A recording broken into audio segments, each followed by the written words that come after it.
Thank y'all so much for coming, and I especially appreciate members of my staff and cabinet for being here.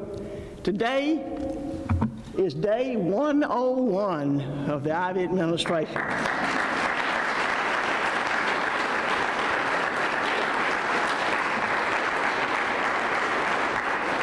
The first 100 days have sure been busy. We've been busy with lots of learning and also a fair amount of success. When I became the 54th governor of the great state of Alabama, the direction of Alabama changed a whole lot, and it changed for the better. And since April the 10th, I have had one goal in mind: to steady the ship of state and to improve Alabama's image. Before I took the oath of office, a great cloud hung over our state, and there was great uncertainty. And this uncertainty hindered the ability to attract new jobs, to carry out the people's business, and it hindered the ability to focus on meeting the great challenges and opportunities to improve the lives for all of our people. Most administrations, you know, have 3 months to prepare. We had 3 hours. But despite that challenge, like many Alabamians before me, we rose to the occasion. And now, during the past 100 days, we've certainly not cured all that ails our great state, but I am proud to report to you today that we have steadied the ship of state, we have removed the cloud of uncertainty, and we have focused on nothing but trying to do what is right and best for the people of Alabama.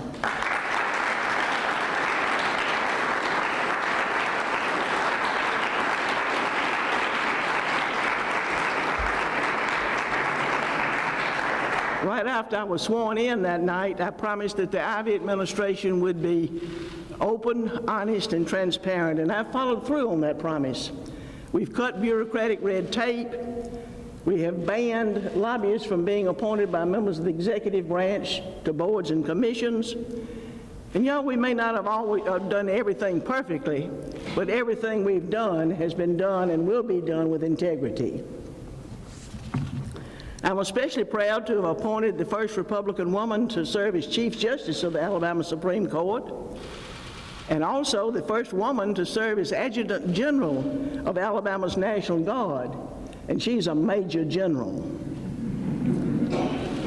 My first major legislative push was the Alabama Jobs Act, which makes it much easier to attract business investments in our great state and encourage others to expand their operations in Alabama. And I'm also delighted that I signed into law legislation making it easier for our military men and women to get an education, and also for families to provide for their children with special needs. Furthermore, we've expanded pre-K opportunities, and we've placed an emphasis on the importance of training Alabamians for 21st century jobs. From the very start, my administration has been focused on doing what is right and best for the people of Alabama. During my brief time in office, there's been more than $1 billion pledged to invest in this great state, creating some 4,000 jobs.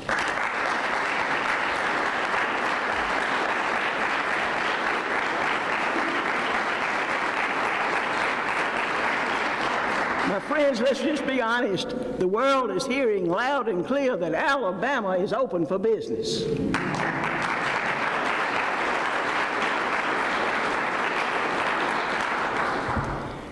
Our first 100 days have certainly been fruitful, and I'm honored to be leading our great state when at this time there are more Alabamians working in our great state than at any other time in the last 10 years.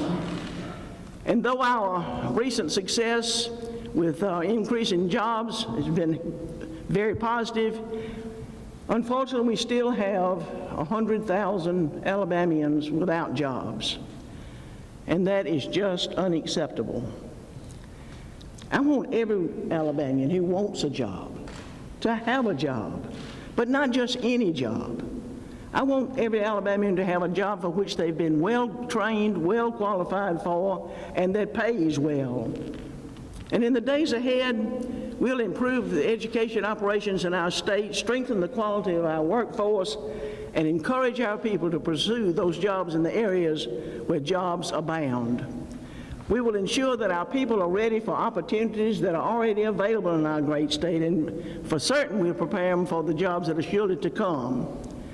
Just as we have our Gulf Shore beaches destination points, I want every corner of Alabama to be a destination for business investment and jobs to expand.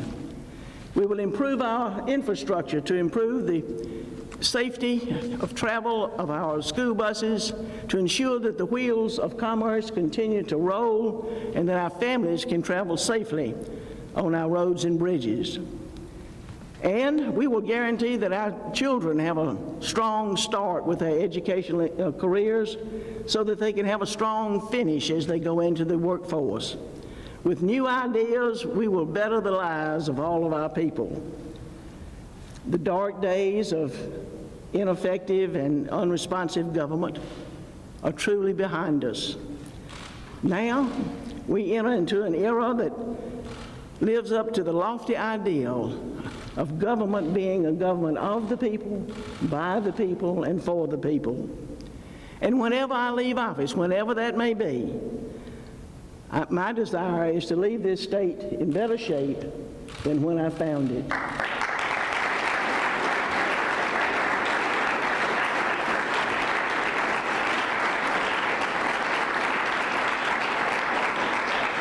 And so to govern and to be effective at governing as we move forward is my quest.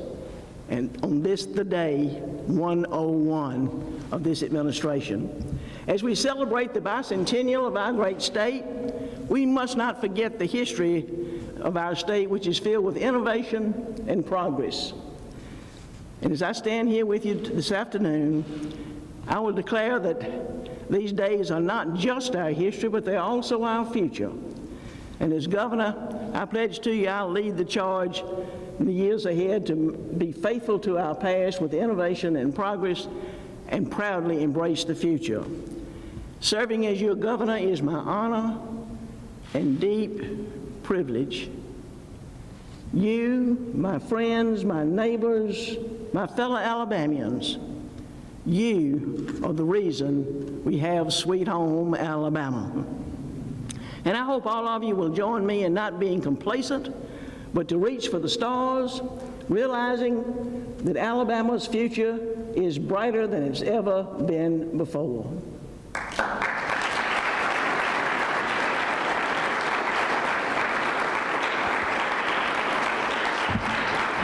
And may God continue to bless each of you, your families, the great state of Alabama, and these United States of America. Thank you very much.